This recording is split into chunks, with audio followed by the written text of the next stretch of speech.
Welcome back to the Seaboard Central, everyone, in the August 2024 layout update. This is a big one, so let's get started. So first up are these two Athearn Genesis models that I acquired not too long ago, and I had them sent off to Jason at Georgia Bigfoot Trains, who put low sound decoder with current keepers and speakers in them.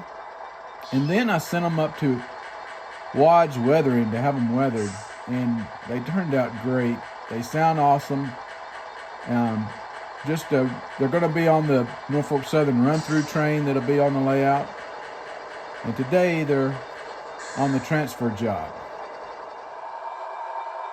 So the first unit is a SD70, and I remember when these were brand new and they originally arrived in Conrail paint. The engines that are 25, 50 and higher were actually Conrail delivered engines that NS acquired when the merger happened.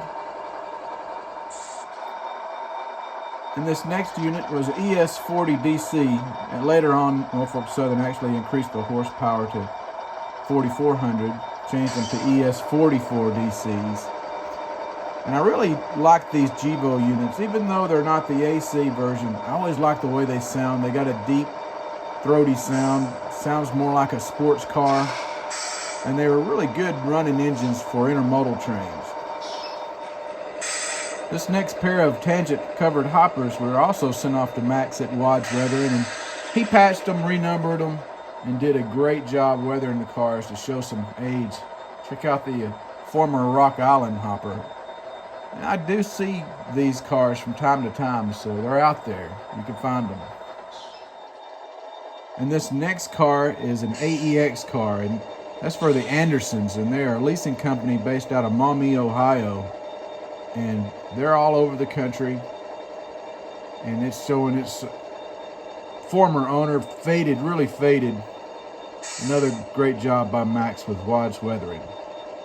And I'll put a link in the description where you can contact him. This Cargill hopper is actually an Athearn Genesis model. And I sent this to Cody at K-Rail Models to do. And he really did pull off the look that I was after. A car that's showing a lot of rust. I gave him some prototype photos to use as inspiration, and as always, he does an excellent job. Another car he did is this Atlas covered hopper. It's another Cargill car, and I gave him some prototype photos of it. And again, looks just like it. Great work, Cody.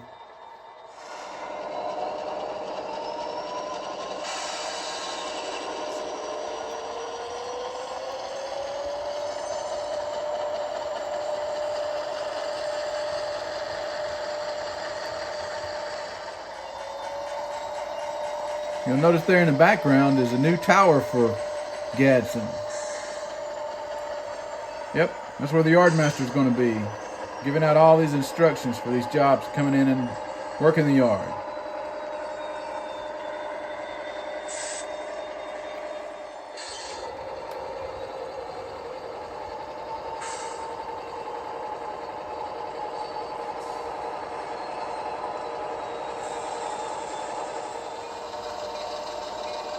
Just listen to these engines as they go by.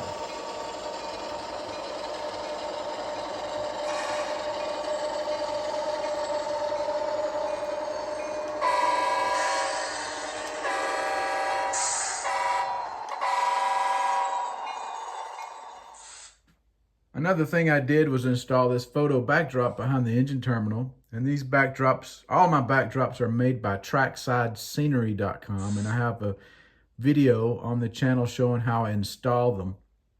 And this just blocks off the engine terminal so you can't see behind it.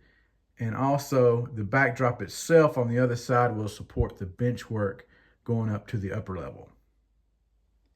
In addition to the backdrop, I also made a parking lot beside the tower, and had to shorten the ready track so I could put that little roadway to get back there to the shop building.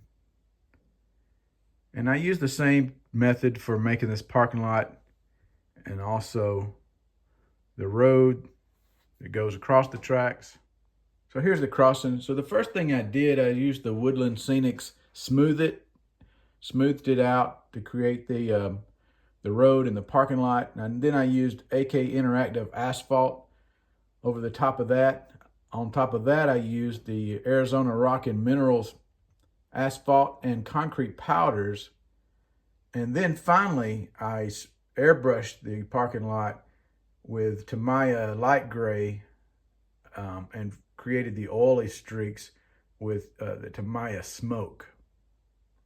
And it turned out really nice. I like it. It blended in real well with the parking lot by the shop complex in the back. It all ties together now. So a few more things I did this past month was actually weather some cars myself, including these two Athearn cars, these two Athearn covered hoppers. This one including a big gash on the side that created a rust streak. And then this one that's got a little bit of graffiti on the side of it. I got a weathering video on the channel showing some easy freight car weathering that I actually achieved this look without using an airbrush. I did the same thing, created the same look on these two Walthers cars. And all these cars have been upgraded with Code 88 metal wheels and also the KD semi-scale couplers. So I got one more thing to show you. It's another unit I acquired, and this one is really cool. See if you can tell what it is. Now this one, I bought it, the previous owner had weathered it. It did have a tsunami in it. I had that taken out by Georgia Bigfoot trains, replaced with Loke Sound. Now this is a beast.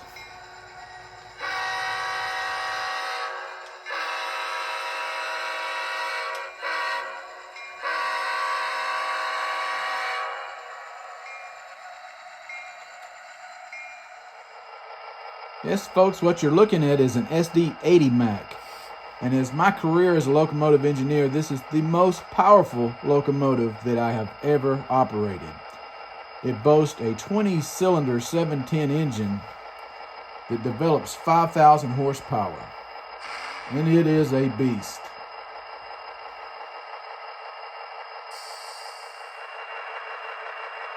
So even though these are a rarity, and they mostly kept them up shoving trains around Horseshoe Curve in Pennsylvania, I knew I wanted to have one for my layout. I modeled the year 2015. They were still active. And every now and then, one of them might sneak away from up north and come down south to Georgia. Now these units are no longer on the NS roster. It's a shame. I was hoping they would rebuild them. But NS decided to let them go, probably for a number of reasons, but mostly because that 20-cylinder engine is definitely a gas guzzler compared to some of the other more efficient 16-cylinder models.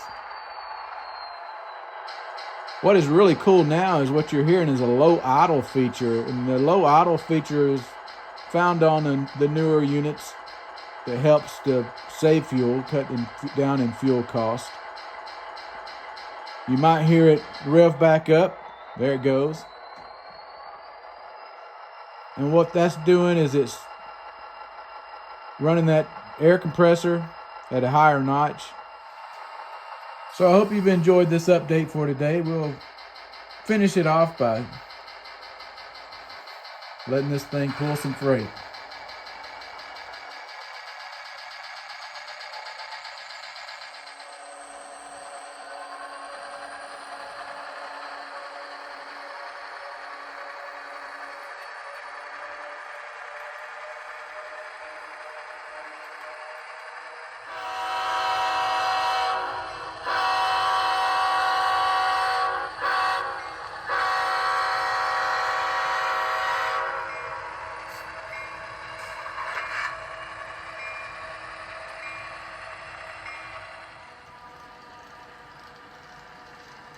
So it's able to pull 14 cars up the helix by itself.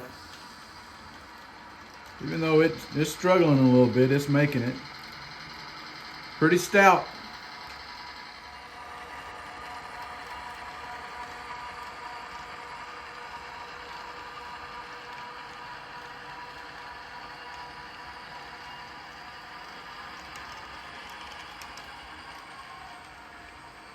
Coming up next week, I'm going to start a 3-part series on the Seaboard Central locomotive roster. So be sure to tune back in for that. So I want to thank you all for stopping by and tuning into the Seaboard Central. And as always, happy model railroading, everyone.